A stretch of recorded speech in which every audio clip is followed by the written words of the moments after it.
Well, hello, friends. Hello, hello, hello.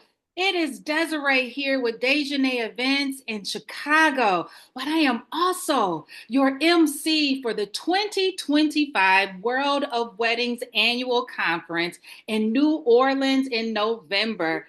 I'm so excited about this conference. And I'm sitting down with a lot of our speakers just to give you some insight as to what they're going to be sharing at this amazing conference. And I hope that after you hear all of them, you will make your decision to attend. And if you're already registered, you'll go ahead and start to jot down that session you would like to attend. So this day, we have Irene Tyndale with us. Hey, Irene. Hey, Desiree. How are you, my friend? I'm great. I'm great. It is a beautiful spring day here in Atlanta. Yes, yeah, I am partial to Atlanta because baby Yes. girl is there. We claim you as a peach. I get a peach. Look, I'm gonna hold my peach. I'm gonna hold my peach. Well, I'm so happy that you were able to join me here. Irene, tell me a little bit about your business. So I am the principal planner and owner of Irene Tyndale Wedding and Events based in Atlanta. I love to say that we have clipboard and passports, so we will travel. And we mostly do weddings and corporate events. I've been in business for 12 years full time, but in the industry, 25 plus years. Wow, that Mhm. 25 plus years. Oh, you have a plethora of knowledge. I do. I always joke and say that I became a planner before Google and YouTube University. Like I started planning events in college in the 90s and didn't even know that that was a career, honestly. And went to college for organizational communications. And then after I graduated, the school hospitality added event planning. And I was like, well, that could have been a completely different trajectory. But I had a great professor, great PR professor who said, it's not what you major in, it's what you wind up doing, your experiences and who you know. And right out of college, I got a corporate event planning job by day and did social planning and weddings by night. And went from, doing corporate events to hotel catering and sales and planning. Because, I'm also from the old school hotel world, Desiree, that you book it, cook it, and serve it. I love Now, it. now they got a salesperson who sells it and they pass it down to an event manager, an event coordinator, and that salesperson doesn't ever touch it again. And I was like, wow, things have changed because I booked it, cooked it, and served it. And then, 12 years ago, God released me to do my business full time. So I love it. here And we you're a are. business, you're a coach for planners as well. I Tell us a am little bit about awesome. that. I also do that. I coach and educate planners. I like to say that I help planners find the answers or give them the answers that they can't find on Google, these Facebook groups, YouTube, any of that kind of stuff. Just give them the real. I teach from the healed scars and just say, hey, this is what I did and this is what I didn't do. This is what I've learned. Here are my trials and errors. And also introduce them some great friends of mine that we do business together and life together. And so I coach and teach planners. And then I host an amazing retreat at the end of January, beginning of February every year in Atlanta called Becoming, the business retreat for wedding planners. And we just had it. And Desiree was gracious enough to speak last year and this year. She's a fan favorite. And I'm pretty sure she'll be back in 2026. So we are rocking and rolling. It's an intimate business style retreat that just pours into planners and it's just a lot of fun and I love it because no matter what stage you are in business, whether you're just starting out or like some of us who've been in it 15 plus 25 plus years, we all walk around out like, oh, ooh, like we all get something from it. Yeah. And so it's something that I love. It's a labor of love and I love it, and ABC has been a supporter, so thank you for that.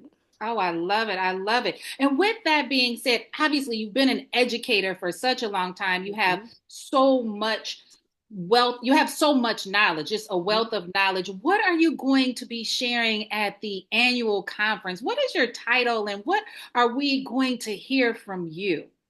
Well, it's a long title, right? So it's define the role, define the role of SOPs in business growth. So basically, SOPs are standard operating procedures, and you're basically going to learn a step-by-step process for creating your own SOPs and how to implement them in your business because that is how you grow and scale. That is how you become profitable.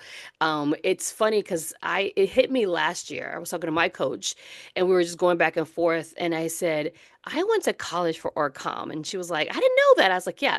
So basically, what I'm teaching all of you is what a corporation would have paid me to do. But when it came to doing it for my small business, everything that I found out there, everything that I had learned textbook wise, Desiree, just did not, I don't know, it did not connect for the small business, the creative businesses that we have, the woman-owned business, the minority-owned, all that stuff. It just didn't, I searched high and low. I was even looking through boxes to see if I could find old textbooks, and it was just too much. And so I worked with a friend of mine who's a business strategist, and when she kind of mapped it out, I was like, oh, this is what I need. I need SOPs.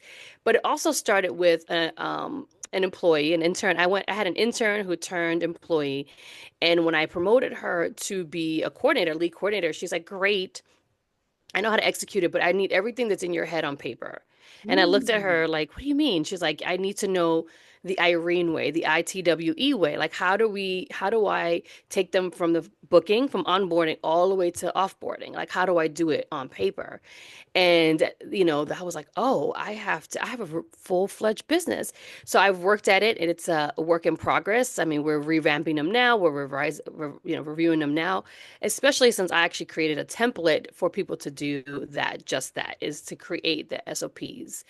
And the reason you need SOPs, ladies and gentlemen, is because in order for you to bring in someone, whether you're hiring another lead planner or a designer or a photographer, whoever you're bringing in, they need to know how you do things. They need to know what your mission and Right. vision is because it's your company. But Mm-hmm. also, if you're offboarding things, outsourcing things such as social media, branding, creating your website, a VA, whatever it is, they need to know who you are. They need to know who Desiree is, how you run the company, how you have run the company all these years.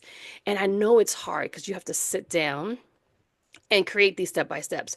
But let me just tell you, when I started doing this, I wish I had ChatGPT because I probably would be Don't sitting on. we love Chat GPT? Listen, Chatty. I call her Chatty. Another one of my planner friends calls her CC. Like she's a trip. Love her, and I'm like, it has made things so much easier because before ChatGPT, my team was like, we have all these SOPs. Now I bust out SOPs so much quicker Yeah. than I did before, and it's kind of like you're brain dumping how you do everything that you do, from ordering flowers, from onboarding, whatever it is, and you brain dump it into ChatGPT and tell her to put it together for you, basically. Right. No, Summarize it.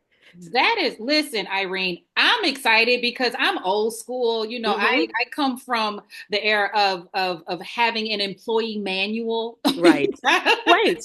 When you type all of this out and Mm-hmm. it's in a binder and you're Mm-hmm. I filling have one out of dates those. and all of those things. And I'm really excited about this presentation and learning a quicker, more simplified way Yes. to create and generate SOPs because I'll be honest, I am Mhm. not the queen of doing that by any means. It takes So a while to get it, into it, it. it does, and it's time consuming. And so hearing that you're going to share with us an easier way Mm-hmm.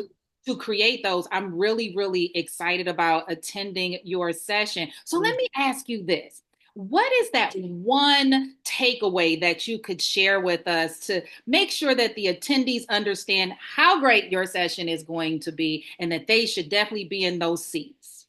What I'm going to show you, because I know it's daunting, right? Especially we're all planners. Majority of the people that'll be at this conference are planners. Like 95% of us are planners. Yeah. And we joke like we plan our clients' events to the T.